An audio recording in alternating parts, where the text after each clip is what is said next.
This video contains swearing. Parental guidance is required. If you don't like swearing, you can also not watch it. Thank you for watching.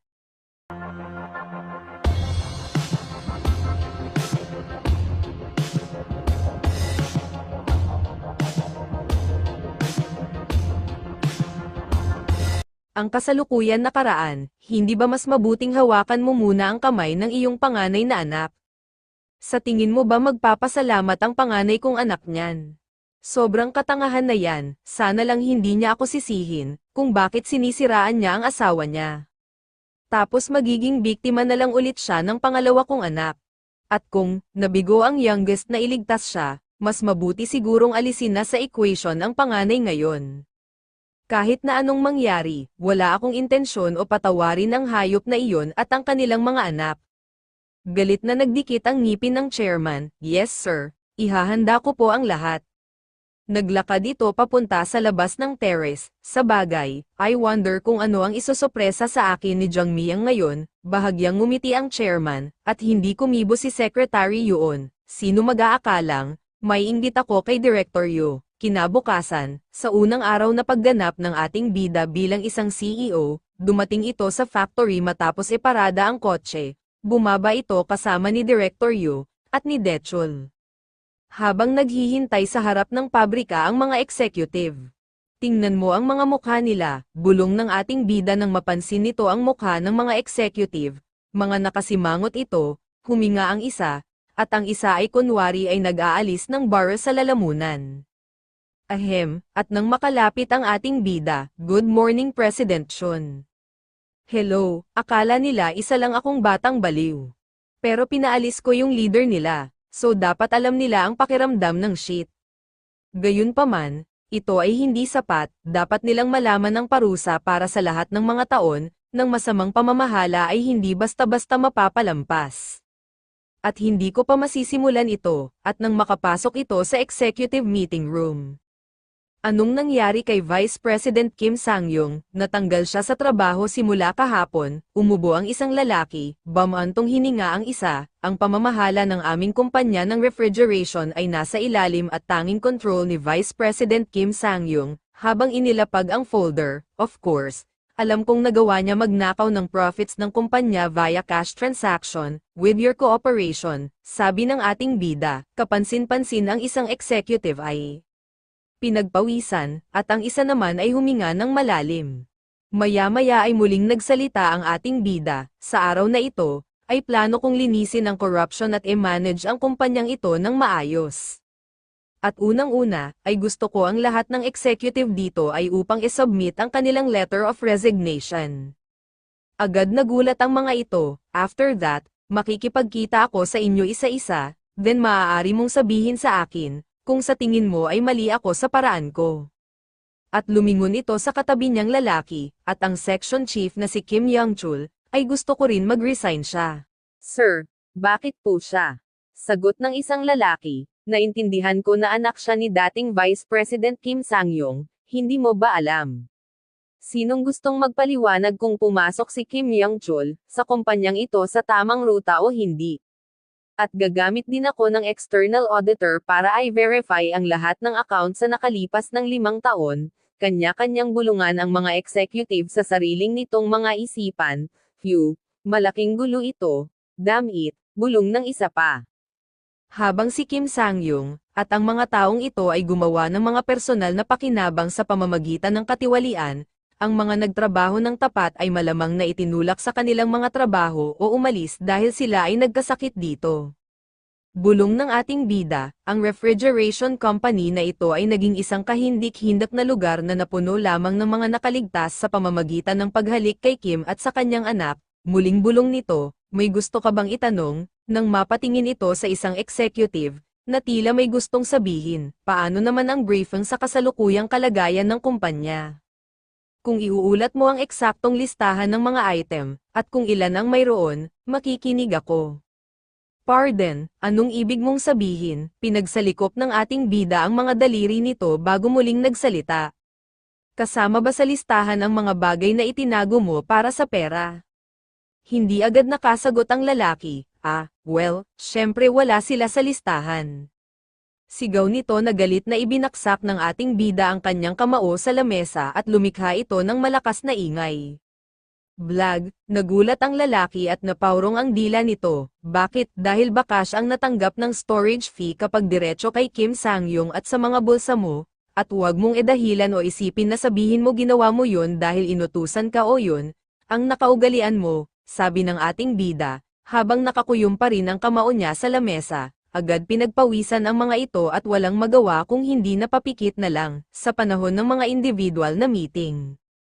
Ang matitira na lang ang mga taong tapat na nagtapat ng lahat, sabi ng ating bida, matitira, ulit na sabi ng isang lalaki, at maghanda sila para sa mga kasong kriminal o sibil na kahit man lang, sinira mo ang kumpanya at kung akala mo na makukuha mo ang pensyon mo, at magplano para sa iyong retirement. Nagkatinginan ng mga ito at ni isa ay walang gustong magsalita. Well, then, ang executive na nag-submit ng kanilang mga letter of resignation ay ipaalam sa petsa ng kanilang private meeting with me. Yun lang muna para sa araw na ito. Yes, sir.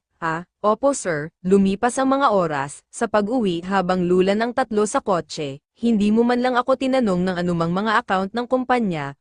Paano mo nalaman ang lahat ng mga bagay na iyon? Tanong ni Director Yu. Pagkatapos ng aking unang pagbisita, ay nagsimula na akong tumingin sa refrigeration company. Maniniwala ba siya sa akin kung sinabi kong nagtrabaho ako kay Chun Jong-miang ng ilang taon bilang sekretarya niya? Bulong ng ating bida, oh, I see, Vice President Kim Sang-yong at mga executive. Kahit na ang refrigeration ay hindi pangunahing negosyo ng grupong GQ, wala akong ideya, na ganun na kalala ang pamamahala. Hindi ako makapaniwala na mangyayari ang mga ganitong bagay sa GQ Group, isa sa nangungunang 5 kumpanya sa bansa. Ngunit mahigpit ang pagkakaisa ng mga executive at empleyado sa mga pabrikang tulad nito, may malaking pagbabago, sama-sama silang babangon para lumaban. Ang sinasabi mo ba ay ang welga ng unyon ng manggagawa, sabi ng ating bida, oo, tama ka, sagot ni Director Yu. Dapat alam niya kung ano ang mangyayari, sinusubukan ba niyang hanapin kung hanggang saan ang balak kong pumunta, bulong ng ating bida, napalitan na ang lahat ng ipinadala ko at kontrata ng manggagawa sa mga full-time na empleyado, katulad ng GQ Cosmetics Executive at Labor Union.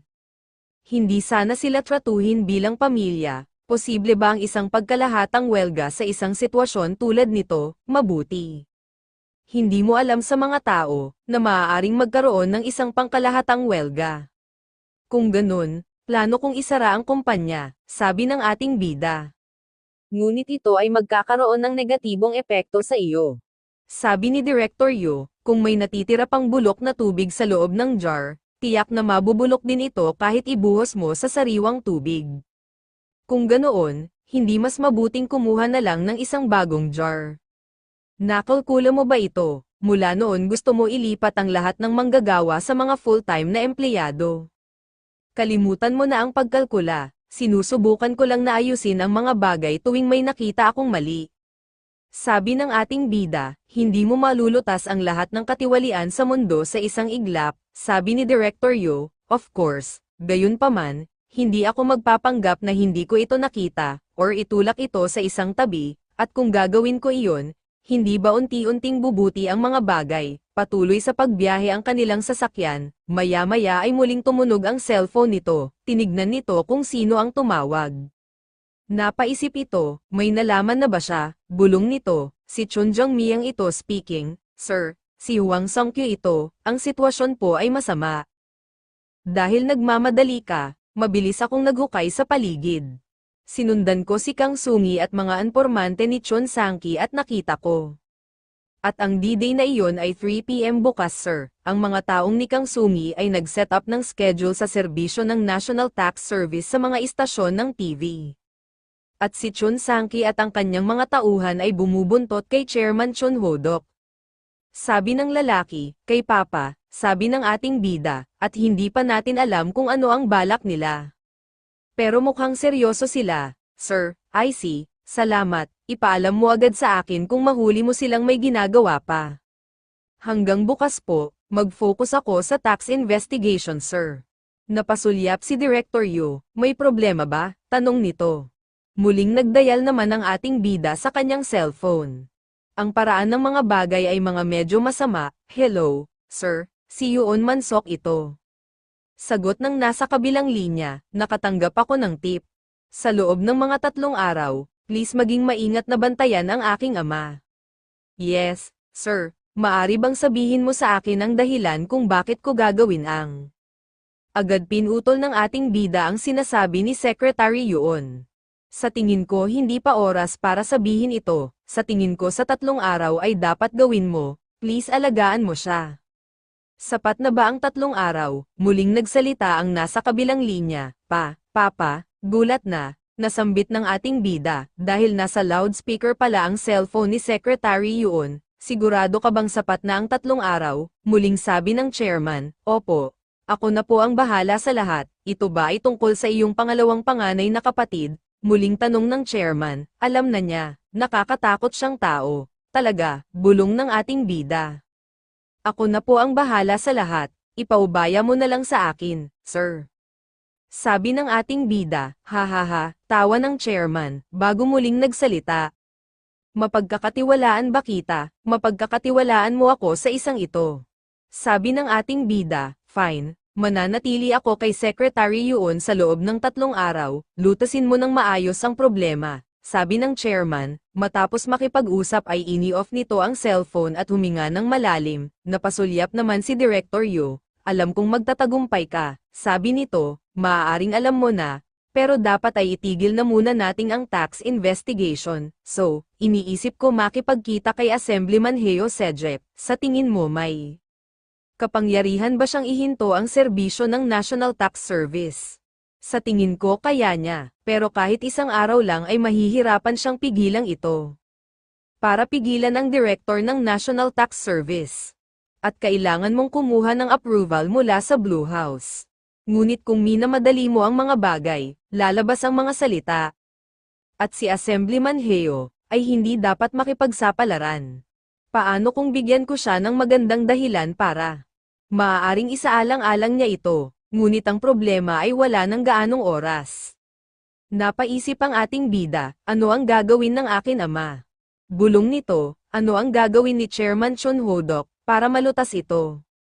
Muling bulong nito, gaya ng swerte, doon ay may gaganapin na isang charity event na pinangunahan ni Assemblyman Heo Sejep, ngayon. Agad na palingon ang ating bida, talaga ba? At magkakaroon ng maraming reporters doon. Muling sumulyap ang ating bida kay Director Yu. Samantala sa lugar ng mga taksil, habang nagpupunas ng basang buhok ang second son, na galing sa pagligo. Ang lahat ay nangyayari ayon sa plano, huwag kang mag-alala sa family side ko, sagot ng babae habang dinutdat nito sa ashtray ang upos ng sigarilyo, kesa na makita kung paano nakilala ng youngest si Chairman Chon ng mag-isa. Hindi ba ibig sabihin na alam nila ang mga plano natin, kahit na, hindi pa rin nila mapipigilan, ang anuman ngayon, walang direktang gagawin ng aking ama, kaya manatili tayo sa plano at maghintay ng pagkakataon may matamaan, at nilingon nito ang babae habang nagbibihis, hintayin natin ang pagkakataon matamaan. May iba ka pa bang pinaplano, hindi ba napaka-perfect timing nito? Ang eldest son ay naaresto dahil sa tax evasion at si Chairman Chon ay nahulog mula sa pagka-shock. At pansamantala, gagawin natin sa cover lahat ng shares sa GQyong.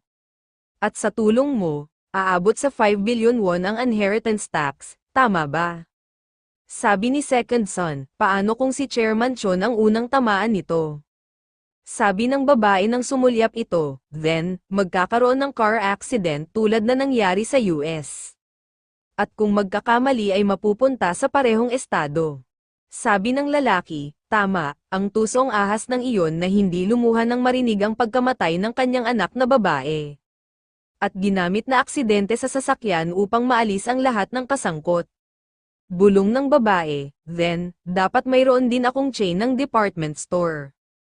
Ang pagbabawas ng inheritance tax ay makakatipid sa iyo ng mahigit 500 billion won kaya maganda ang deal na iyon. Tama ba? Sabi ng babae, of course, you know how to make deals.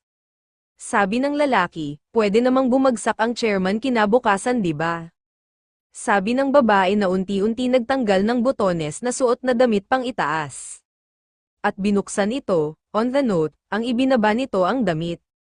Napatingin ang second son sa ginagawa ng babae, maya-maya ay ngumisi ito. Samantala sa event, Assemblyman Heo, kumusta na? Isang charity event palagi mong ginagawa ang initiative ay nagpapakita ng magandang halimbawa. It's been a long time, Assemblyman Park, ano bang magandang halimbawa? Ginagawa ko lang ang kaya ko. Heo Cedric, 4th-term member of the National Assembly. Ang ama ni Heo Senyang, hindi kumibo si Songyang. Bakas sa mukha nito ang lungkot at hindi kagustuhan ang kanyang ginagawa. Napansin ito ng kanyang ama nang lumingon ito, anong ginagawa mo at hindi ka ngumiti at magmukhang natural. Mahinang bulong nito sa babae, nang makakita muli ito ng kakilala ay iniwan saglit ang anak na babae. At nakipagkamay ito, hello, Assemblyman Kim, napabuntong hininga, na lang ang babaeng si Senyang nang mapag-isa. Hinahangaan kita sa pagiging masipag mo, Assemblyman Heo. Sabi ng kausap ng kanyang ama, habang nakatayo si Songyang panay ang buntong hininga nito. Lumingon-lingon ito na parang may hinahanap, hindi nito napansin na paparating ang ating bida. Jung Miyang, kanina pa kita hinihintay, bakit late ka? Bakit hanggang ngayon ay wala ka pa? Malungkot na bulong nito.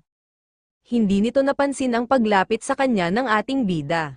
Okay ka lang ba? Why do you look so down, huh? Agad nagulat si Songyang, nang bigla sumulpot sa kanyang tabi ang ating bida. Of course not, okay lang ako, kabadong sagot nito na namula. Hello, sir, I'm Chun Jung Miyang, bahagyang yuko ng ating bida. Hello, welcome, sagot ni Assemblyman. Heo, humihingi po ako ng paumanhin sa pagtawag at paghiling na makita sa isang maikling paunawa.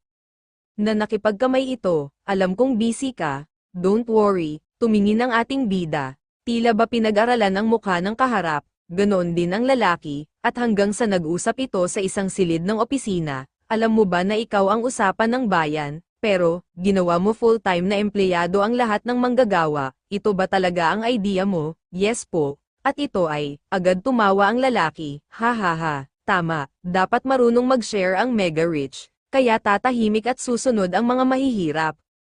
Ikaw ay may mabuting pakiramdam, binobola nyo naman po ako. Sir, ang jerk na ang mga katulad niya na politiko, bulong ng ating bida, na hindi pinahahalata ang inis. So, dapat may dahilan kung bakit mo agad hiniling na makipagkita sa akin sa isang araw na tulad nito, sabi ng lalaki na pinagsalikop ang mga daliri, tumingin ang ating bida at, kailangan ko ng tulong nyo, sir.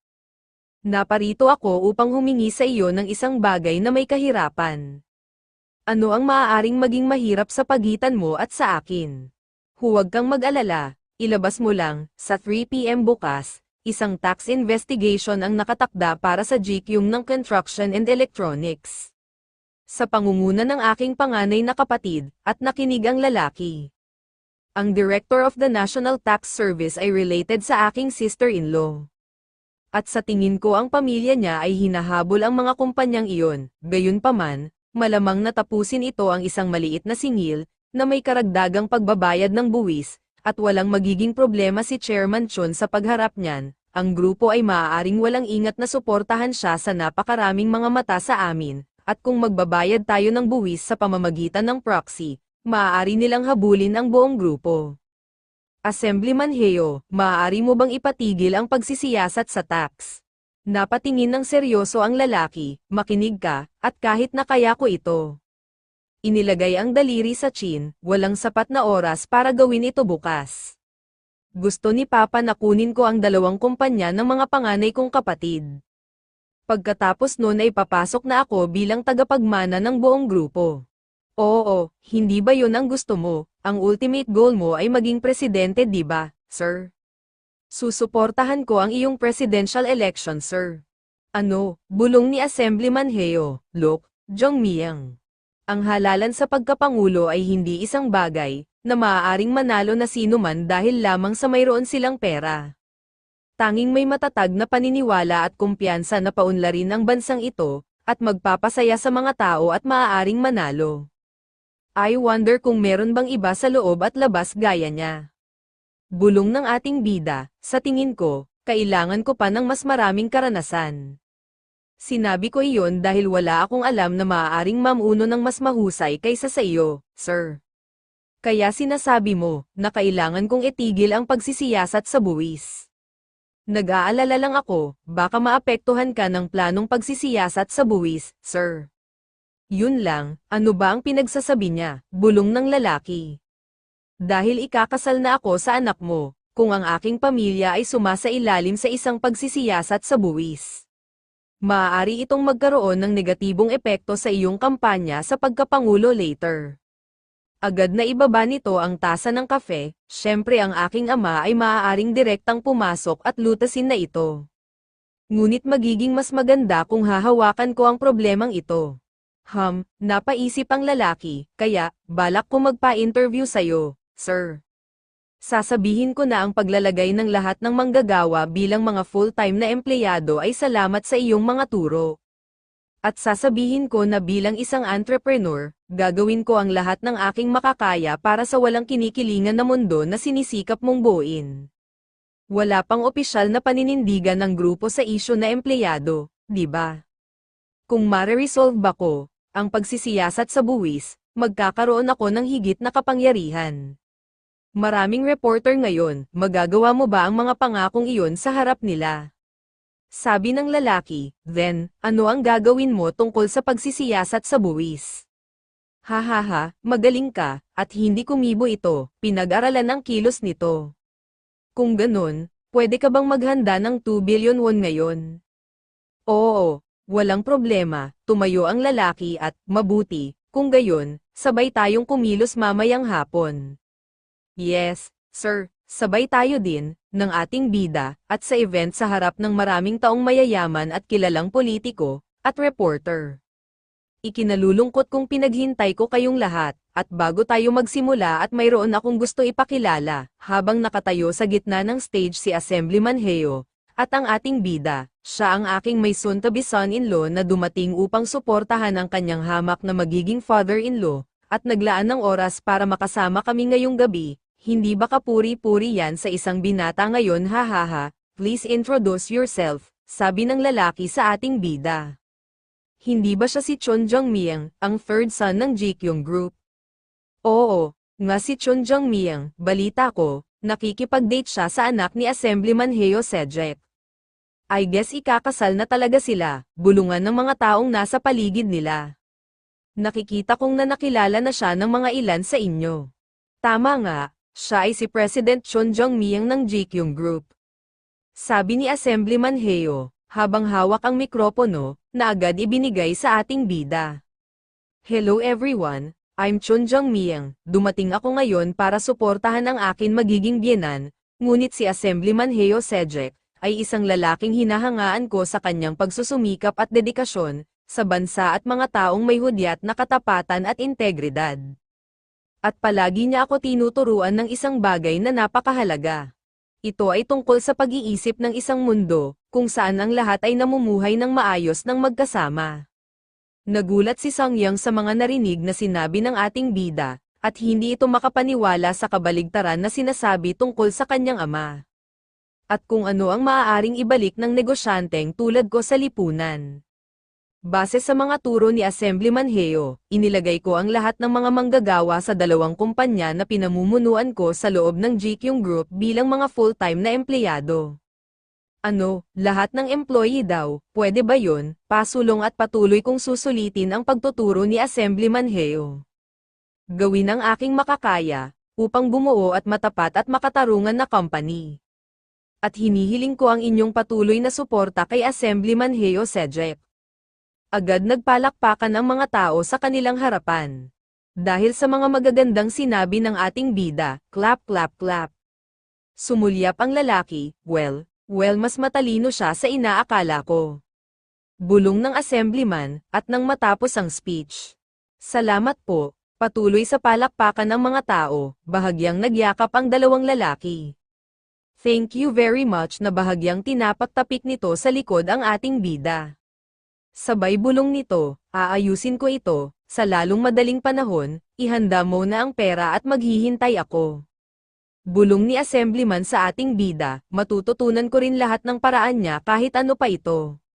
Bulong ng ating bida, sa coffee shop, habang magkaharap ang ating bida at ang babaeng si Senyang. Nagulat ka ba na bigla kitang tinawag, pasensya ka na. Kailangan ko ng tulong mula sa iyong ama tungkol sa aking panganay na kapatid. Kaya ba, na napakahalaga, para sa iyo na tumayo sa harap ng mga reporters at kumilos ng ganyan. Pwede mong sabihin na ito ay isang pagkilos na akala ko niloko ko ang lahat. Grabe ka, minsan hindi ako sigurado kung sino ka talaga. Nakakalito ka ngayon, hahaha, ako ba, ha, ang bango talaga ng kape dito. Pag-iiba ni Sangyang ng usapan, bakit ba hindi ko maalala ang mukha niya kapag hindi ko siya kasama? Gusto kong isave ang isang larawan niya, iisipin kaya niya nakakaiba yun. Bulong ng ating bida habang pinagmamasdan ang maamong mukha ng babae. Nang makita-kita pabalik doon, naisip ko na baka kaya mo na, at maging isang katulad ka ng aking ama. Sinimulan ko ang lahat ng ito, upang ayusin ang mga bagay, at ayoko sanang gawin ito, pero kailangan ko talagang gawin, sana ay maintindihan mo, bahagyang yumoko si Sangyang, si Papa, ay isang nakakatakot na tao, hindi ako magiging halimaw, para makahuli ng halimaw. I promise. Pero, kailangan ko ng isang lugar na mapupuntahan, kapag pagod na ako, at sana, ay maaaring ikaw yon, sabi ng ating bida, na ikinagulat ng babae. Samantala, si Huang Songkyu ito, President Chun.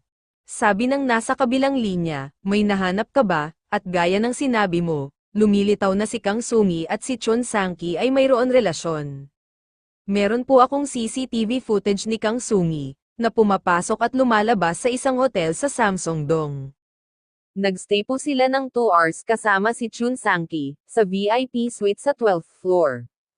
Umalis sila ng hotel at 5 minuto ang pagitan nila. CCTV footage already, mabilis ka, padala mo muna sa akin ang mga kuha pagkatapos ay pumunta ka sa VIP suite.